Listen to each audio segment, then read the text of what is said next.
Bismillahirrahmanirrahim. Assalamualaikum warahmatullahi wabarakatuh. Pada pertemuan pertama ini, mari kita mulai dengan melafazkan basmalah. Bismillahirrahmanirrahim.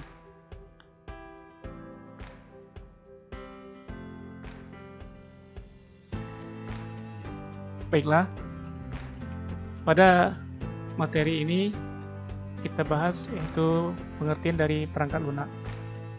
Apa yang disebut dengan perangkat lunak atau software adalah program komputer yang terasosiasi dengan dokumentasi perangkat lunak, seperti dokumentasi kebutuhan, model desain, dan cara penggunaan atau user manual.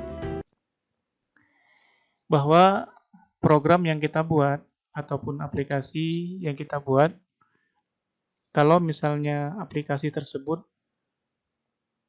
skalanya ataupun skupnya memang sudah besar ataupun memang digunakan komersil ya, komersil dipesan oleh user atau customer, harus benar-benar ada terasosiasi dengan dokumentasinya, kemudian dokumentasi kebutuhan serta cara penggunaan user manualnya. Kenapa? Customer ataupun user pertama kali dihadapkan dengan software yang baru, itu akan mengalami ada beberapa hal kendala. Pertama, belum begitu familiar dan juga harus beradaptasi untuk beberapa waktu, sehingga benar-benar software tersebut bisa dijalankan dengan baik. Kemudian sebuah program komputer tanpa terasosiasi dengan dokumentasinya, maka belum dapat disebut sebagai perangkat lunak atau software. Jadi perangkat lunak yang sekarang ataupun memang yang sudah komersil itu sudah lengkap. Bagaimana cara mengoperasikannya, yaitu ada ya user manualnya.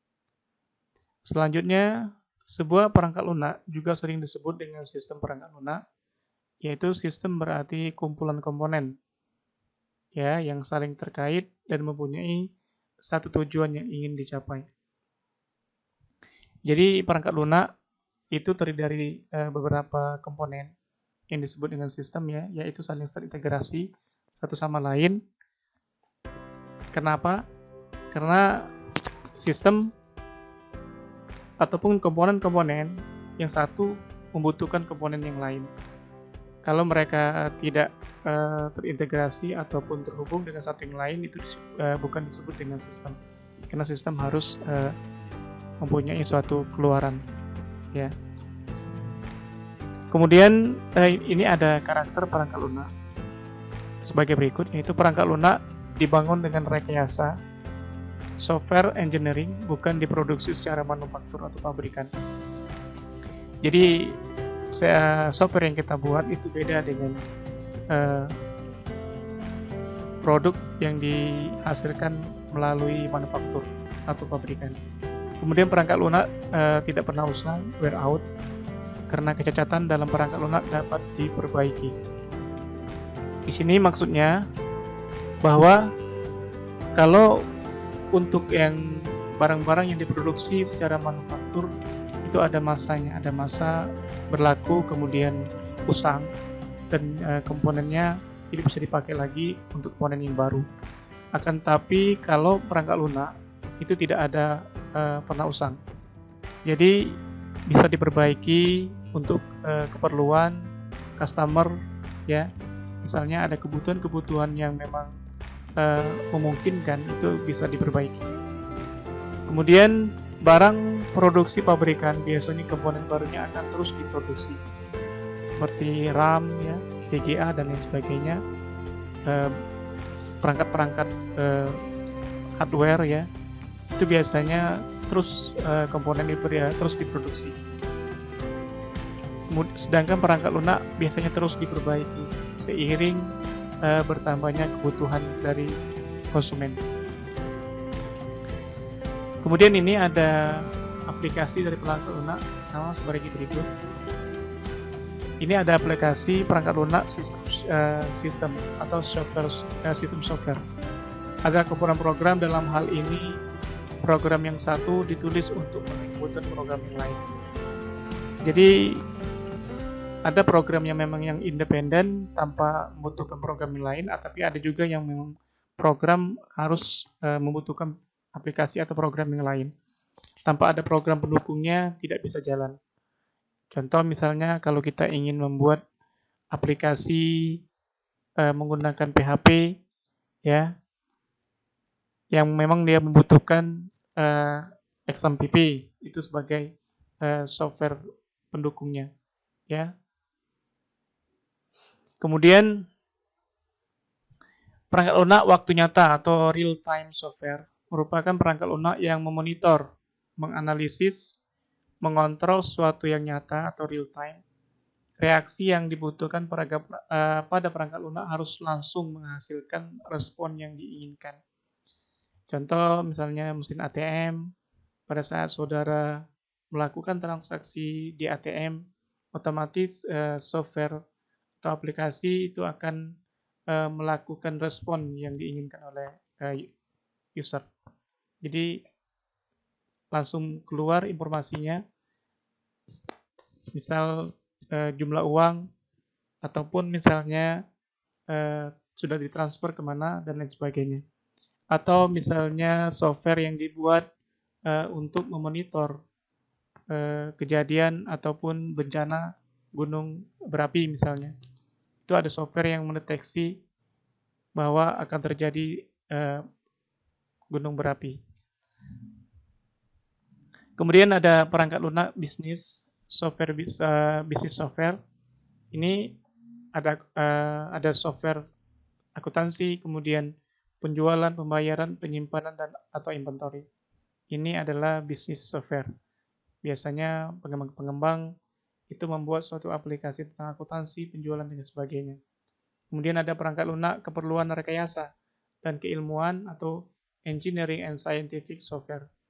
Merupakan perangkat lunak yang mengimplementasikan algoritma yang terkait dengan keilmuan ataupun perangkat lunak yang membantu keilmuan.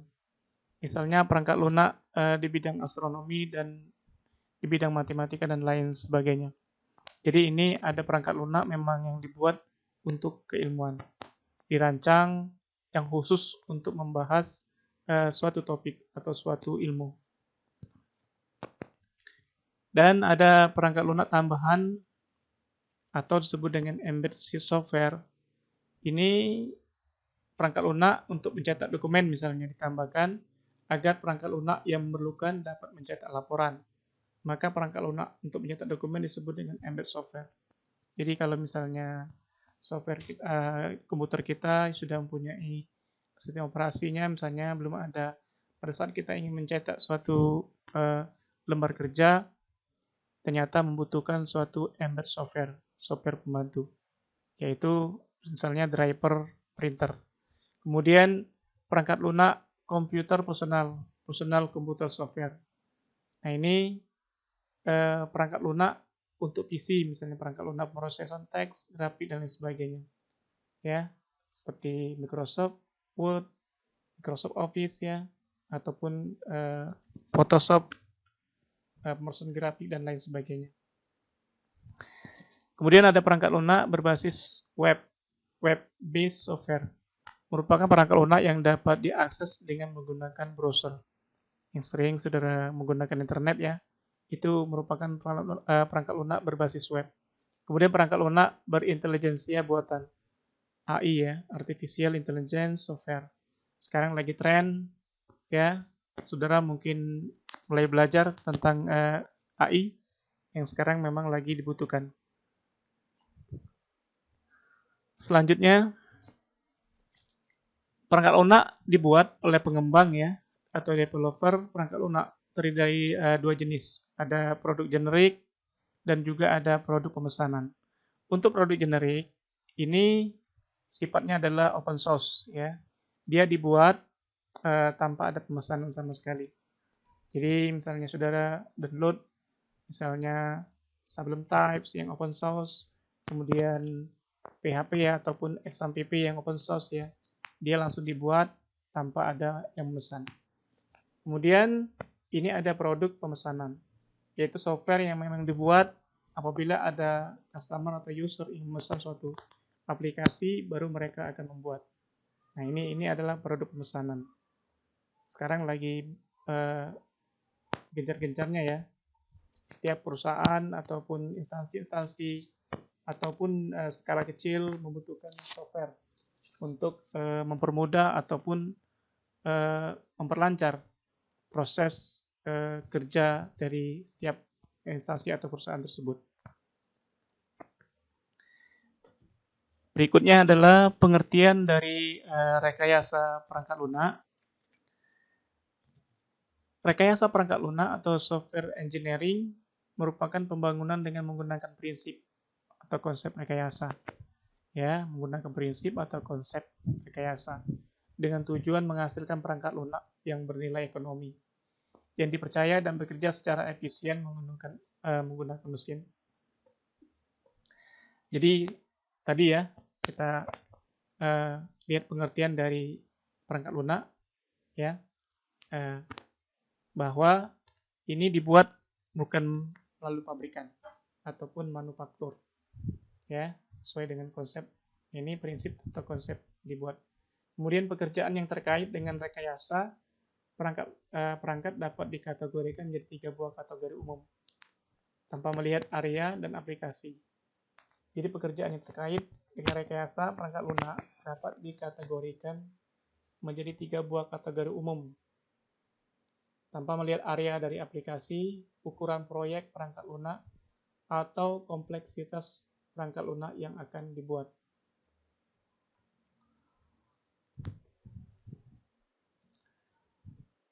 Rekayasa perangkat lunak ini ada yaitu pekerjaan yang terkait ya, pekerjaan yang terkait dengan rekayasa perangkat lunak dapat dikategorikan menjadi 3 buah kategori umum tanpa melihat area ya dari aplikasi. Kemudian fase pendefinisian fokus pada word ini. Jadi fase pendefinisian fokus pada word artinya harus mencari tahu atau mengidentifikasi informasi apa yang harus diproses. Seperti apa fungsi dan performansinya yang diinginkan. Seperti apa perilaku sistem yang diinginkan. Apa kriteria validasi yang dibutuhkan untuk mendefinisikan sistem. Jadi fase pendefinisian fokus pada word. Jadi apa kebutuhan dari sistem tersebut, kemudian perilakunya bagaimana, kemudian kriteria validasi yang dibutuhkan apa. Kemudian di sini ada fase pengembangan fokus dengan how, bagaimana, yaitu artinya selama tahap pengembangan perangkat lunak, seorang perekayasa perangkat lunak atau software engineer berusaha untuk mendefinisikan bagaimana data distrukturkan dan bagaimana fungsi-fungsi yang dibutuhkan diimplementasikan di dalam arsitektur perangkat lunak. Bagaimana detail prosedural diimplementasikan, bagaimana karakter antarmuka tampilan, bagaimana desain ditranslasikan ke bahasa pemrograman, dan bagaimana pengujian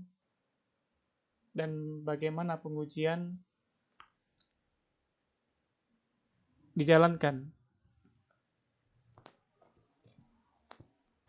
Kemudian ini ada fase pendukung support phase, fokus pada perubahan yang terasosiasi pada perbaikan kesalahan atau error, adaptasi yang dibutuhkan pada lingkungan perangkat lunak yang terlibat, dan perbaikan yang terjadi akibat perubahan kebutuhan pelanggan customer.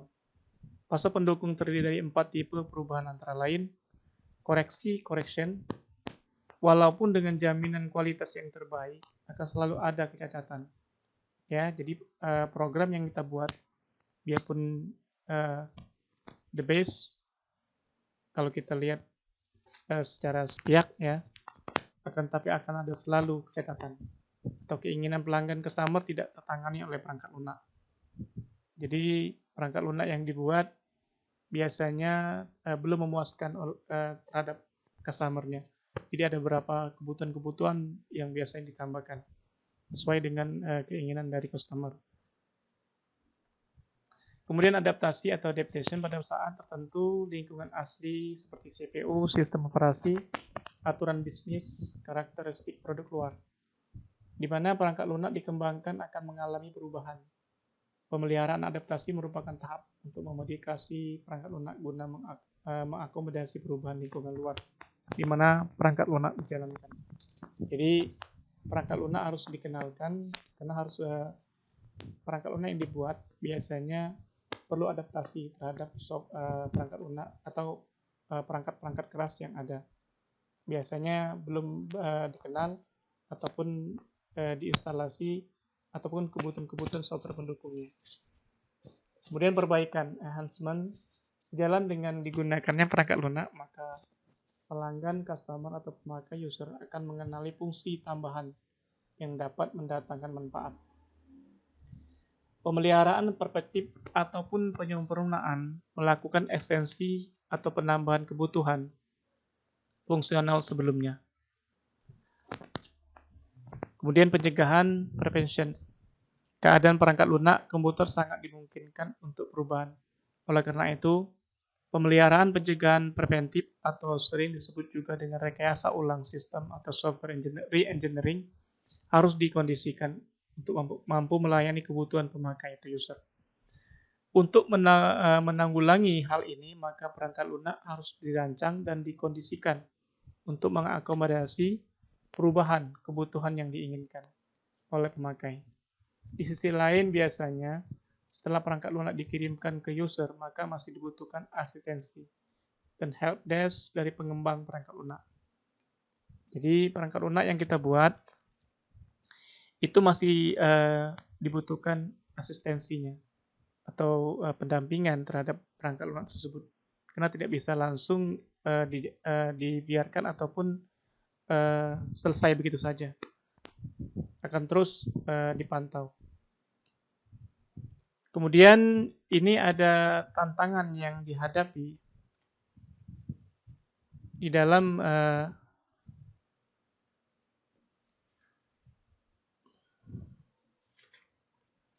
proses rekayasa perangkat lunak, yaitu di sini ada tantangan warisan, ya.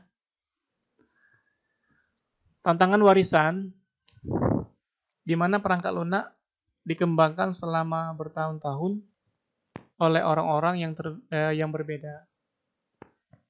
Hal ini dapat menyebabkan ketidakpahaman atau perubahan tujuan pembuatan perangkat lunak. Jadi terkadang perangkat lunak tantangan dari segi warisan perangkat lunak tersebut itu akan lebih susah ataupun lebih kompleks permasalahannya karena berbeda pengembang dan berbeda pola pikir dari pengembang tersebut. Ini yang jadi tantangan dihadapi pada proses rekayasa perangkat lunak. Kemudian ini ada tantangan heterogenitas, di mana perangkat lunak harus dapat beradaptasi dengan teknologi yang terus berkembang dengan semakin luasnya lingkungan distribusi perangkat lunak.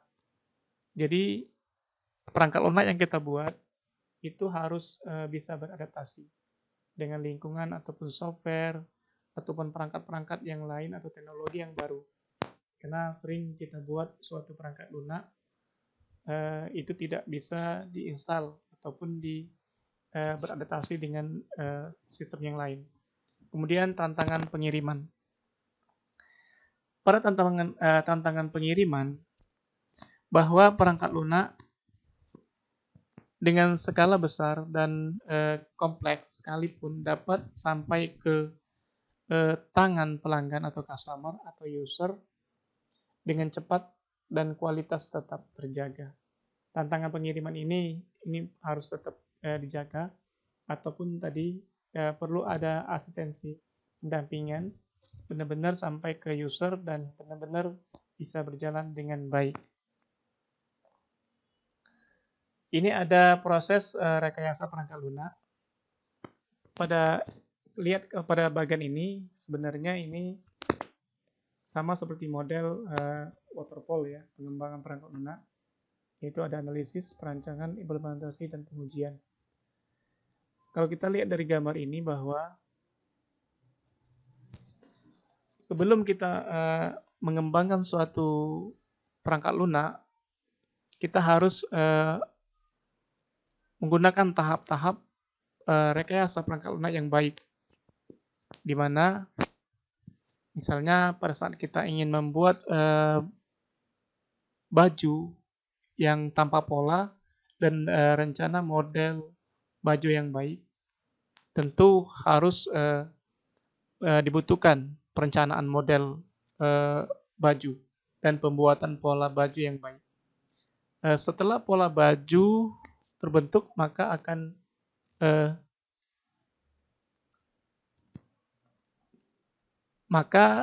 kita bisa melakukan pemotongan kain, mulai memotong kain sesuai pola, baru kemudian dijahit.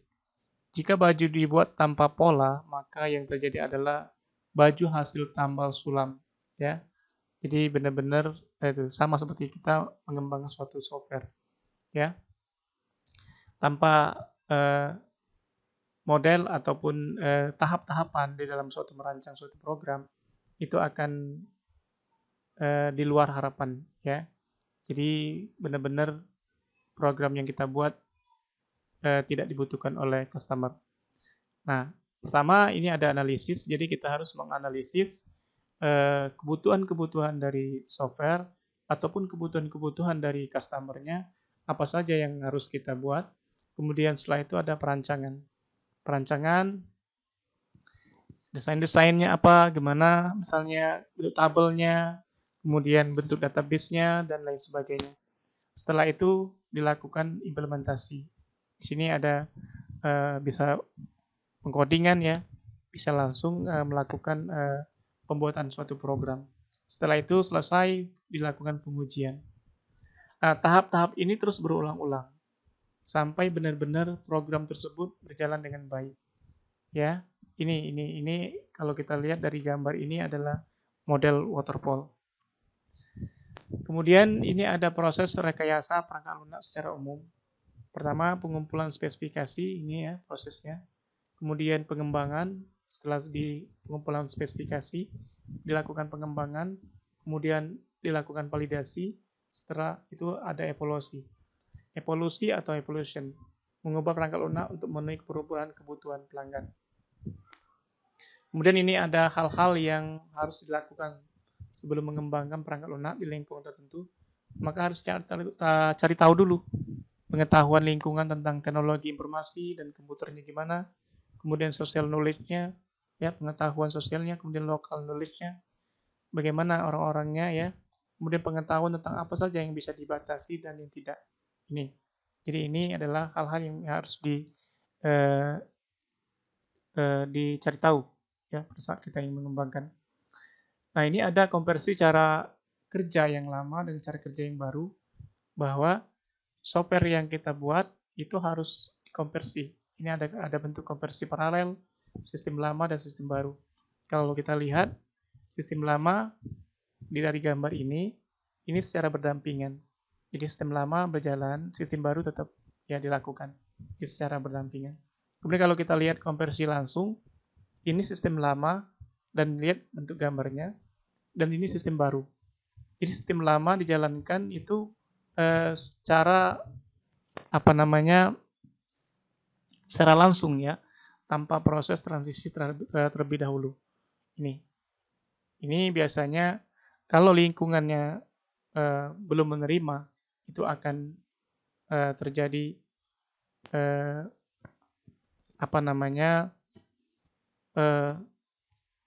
pentransferan dari sistem lama ke sistem baru itu akan terhambat. Beda dengan yang sistem konversi paralel. Jadi ada pendampingan, terus apabila ini sudah selesai, sudah bisa semua, itu langsung dilepas. Kemudian konversi per fase, sistem lama ke sistem baru, ini tahap ya, tahap demi tahap, baru dilakukan dengan sistem yang baru. Kemudian ini ada konversi pilot atau single location. Sistem lama Kemudian tahap berikutnya adalah sistem baru. Apabila pada sistem baru ini terjadi terhambat, dia akan balik lagi ke sistem lama. Ini terus ya. Oke, ini saja yang bisa saya sampaikan pada materi kali ini. Untuk berikutnya kita akan melanjutkan ke materi tentang pertemuan yang akan datang. Terima kasih, mohon maaf apabila ada kekurangan.